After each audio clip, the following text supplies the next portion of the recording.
I'm Andy. I teach mythology and folklore. Welcome to Tantalizing Myths. I'm sure many people will not want to think about this, but if Red's relationship is not to satiate a literal appetite, but is instead a metaphorical sexual appetite, what happens to Grandma is probably the same. Okay, don't picture your Nana for this. Most likely, this is not an 80-year-old woman. Sure, we argued, I like to think convincingly, that Red is not a very young girl, but instead a young woman of age to have this kind of relationship.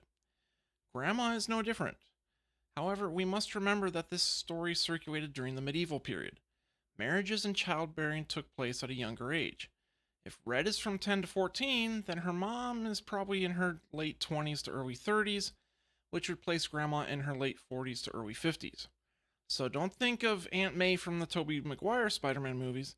Think Marissa Tomei's Aunt May from Tom Holland's movies. You know, the Aunt May that Tony Stark kept hitting on. I, for one, would like to voice my support for a sequel to My Cousin Vinny. I have no idea if one is in the works, but there should be. I can't get enough of Marissa's Mona Lisa veto. Back to the fairy tale.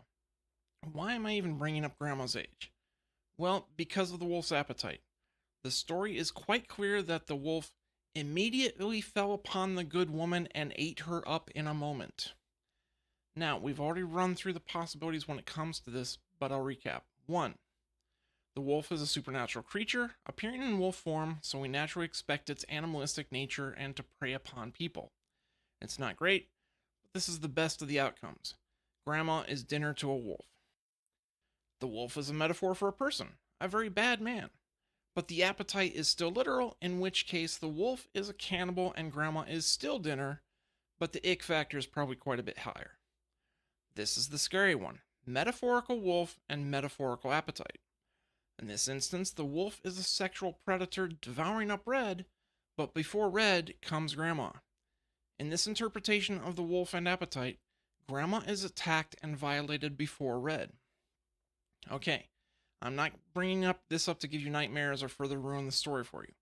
If anything, it's to further convey the cautionary aspect of this story.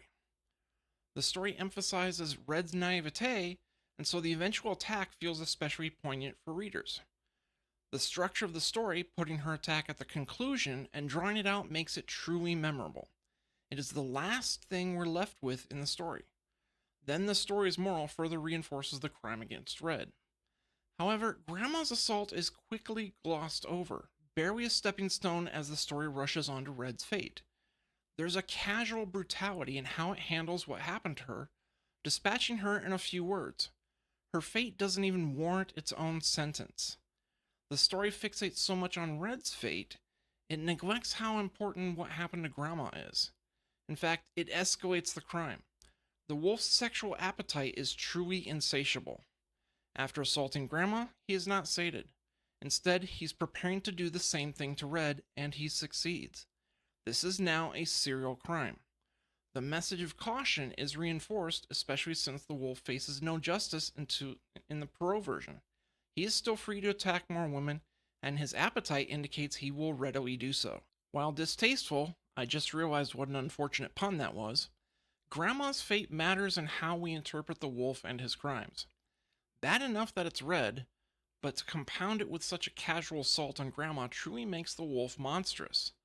The most monstrous version being the metaphorical wolf with the metaphorical appetite. We still got more to talk about with this fairy tale, but we're going to shift into more meta content for a bit. I still hope to make it tantalizing. Thanks for joining me.